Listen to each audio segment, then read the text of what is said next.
world. It really does exist. Now that's a king. You're right, bud. It's time.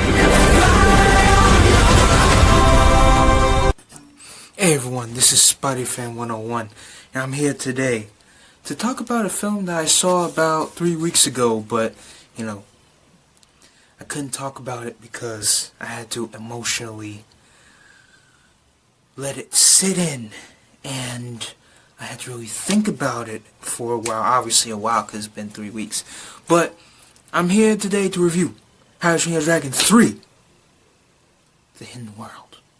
Now, I am a huge fan of the How to Train Your Dragon series. I can prove it to you right now.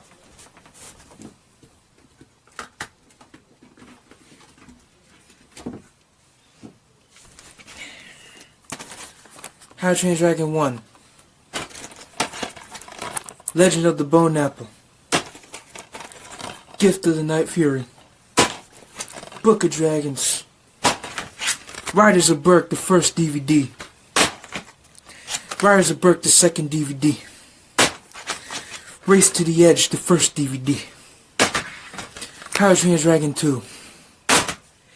And a whole lot of the other shows that I've watched on Cartoon Network or Netflix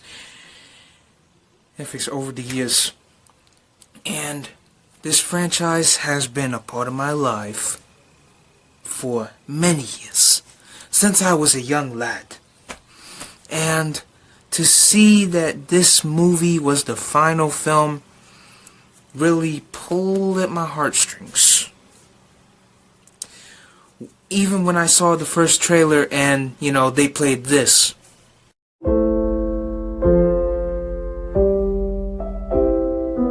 There were dragons when I was a boy. Where they went, only a few know. Our story changed the world forever. That really got at my heartstrings as well. And since I'm a huge fan of this franchise, and let me tell you right now, if you haven't seen this movie, and you've watched the first one, you've watched the second one, you've watched the 2 series over the years, emotionally, you are not ready for this movie. I'm telling you right, not the fact that, anything bad happens, I'm not going to spoil anything here, but the fact of, the fact there's a conclusion, the fact that we're never going to see these characters again, you're not ready for that aspect. Especially from the elements that happen in the film. And, I loved every minute of this film. This is not only the best How to Train Your Dragon installment ever, but this, I feel like, is the most invested I've gotten into a How to Train Your Dragon films. And that's saying a lot, because I got invested into the entire How to Train Your Dragon franchise. As you can see, like, my DreamWorks collection, if you take out the dragon stuff, isn't even that big. It's not even as big as my MCU collection. But, as a person who's been investing in this franchise for many years, I feel like not only did this film fulfill me, but I had another Maze Runner 3 moment in this. And I teared up like a baby. And, just so you guys believe me, I filmed myself after watching the movie.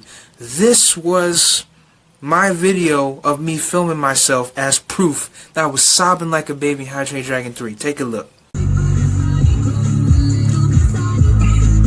This is real, people. This is over How to Train Your Dragon 3. Go see it when it comes out.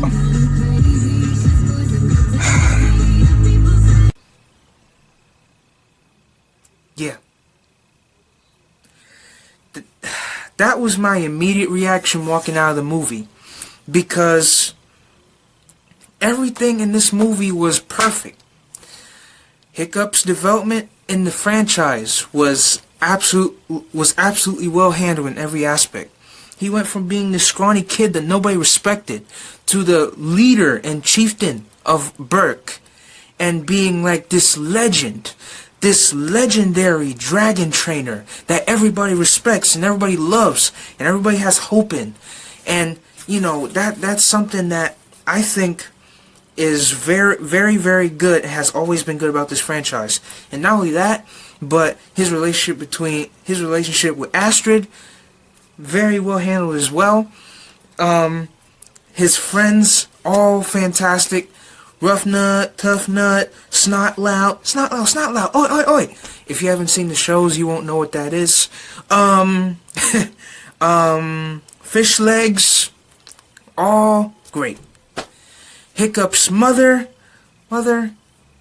absolutely great as well. Even though she was only introduced in the second movie, and since the series both of them take place, you know, between 1 and 2, you know, her mother's obviously not in those, but that's okay because her character was still well developed, and I really like that. Toothless as well. Oh my god, there are some scenes in this film where, like, it's so compelling because it will be just scenes of him flying with the Light Fury, and you're invested the whole time. Like, there's not one moment where I was bored in this movie. This movie, I'm not going to tell you what happens because that would be spoilers. I'm not doing that to you. But there would be scenes in this movie where it gets real. And I'm like, that just got real. And it's like, this franchise, this is obviously DreamWorks' best franchise. And as a fan of DreamWorks and as someone who considers DreamWorks to be like right up there with Disney in terms of their quality films, my personal favorite DreamWorks film besides the factoring out the Dragons films is Home. I love that movie.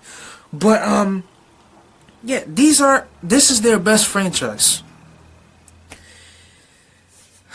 Along with She-Ra. I just watched that show on Netflix and it's fantastic. If you haven't seen She-Ra yet, go watch it. But How to Train Your Dragon 3: The Hidden World is not only the best How to Train Your Dragon anything, but is also the most compelling How to Train Your Dragon anything. It is the most, like, sad How to Train Your Dragon anything. It is the most, like, intense How to Train Your Dragon anything. It is the most jaw-dropping. It's everything. Everything you want from a third movie, this film gives you. And I'm going to have to give this film a 20 out of 10. And as a fan, clearly as a fan of the Dragons films, and just the whole franchise, I'm fulfilled. I was so emotionally distressed that I had to wait 3 weeks to do this review. I saw the movie early in February. It was a Lego Movie 2 situation again, where I got to see it early. And I had to wait 3 weeks to do this review because I had to emotionally recoup myself.